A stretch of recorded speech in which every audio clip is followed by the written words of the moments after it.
Hyundai made big plans for America. There are some economic development projects that any country would covet. Big automotive factories, for one, especially those turning out the next-generation vehicles. High-tech jobs for generations to come. An entire ecosystem of suppliers and related companies around that project, propping up an entire region's manufacturing sector. South Korea's Hyundai Motor Group has offered all of that, and then some, to the United States, its biggest global market, and the home country's most important ally and friend. So why can't Hyundai catch a break over here when it's pulling out the stops to be a good partner? That kicks off this Monday edition of Critical Materials, our roundup of industry and technology news. Also on deck today, the 2026 model year cars are here, and soon, so are the tariff-related price increases. Hyundai can't catch a break in America. 2025 Hyundai Ioniq 5 XRT. It seems like one automaker that's been trying to do the right thing in America for a while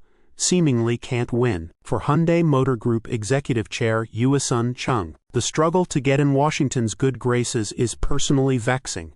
The Wall Street Journal reported last week, the latest challenge is tariffs. USA-South Korea tariff rate negotiations remain ongoing, unlike other nations with whom the Trump administration has signed new trade agreements. The tariff rate is currently 25% on Korean imported goods, but it's supposed to fall to 15%. It's just unclear when exactly. The Trump administration is demanding more direct investment in the USA, according to reports. Hyundai must feel like what it's been doing all along. It's been piling investments into the USA for years now, including its Georgia Meta plant that now makes the Ioniq 5 and Ioniq 9 EVs, and soon hybrids as well. The Meta plant is one of the most advanced car factories in the country, and it's expected to create nearly 40,000 direct and indirect jobs in the state. That's just one example too. Kia has ramped up its manufacturing presence here for some time, and these projects include associated industries like battery plant joint ventures. The Korean automaker needs the USA.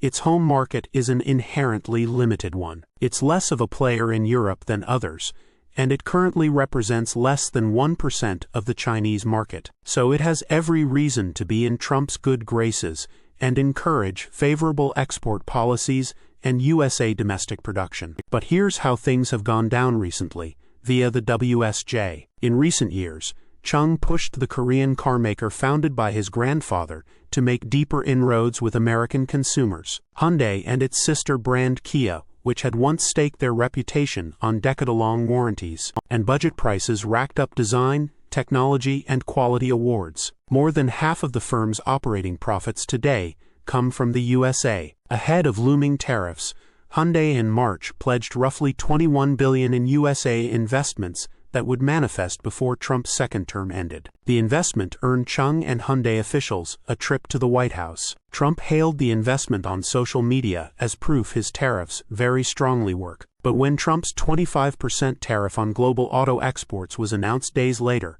Hyundai wasn't spared. Undeterred, Hyundai took more steps to win favor in Washington. Hyundai said in April that production of a popular SUV would shift from a Kia factory in Mexico to an existing plant in Alabama. It pledged to source more components within the USA. Hours after South Korea's president met Trump on August 25 at the White House, with Chung in attendance again, Hyundai said it would deliver another $5 billion in American investment. Within days, the search warrant was signed for the September 4 immigration raid at Hyundai's Georgia facility. The Meta plant raid was supposed to be a major win for Trump's tough on immigration law enforcement policies, but it's since been decried as a gigantic failure, a huge blow to international relations with one of America's most important allies, a setback for the Hyundai LG battery plant being built there, and hardly a roundup of dangerous and violent criminals. Most of the more than 300 Korean workers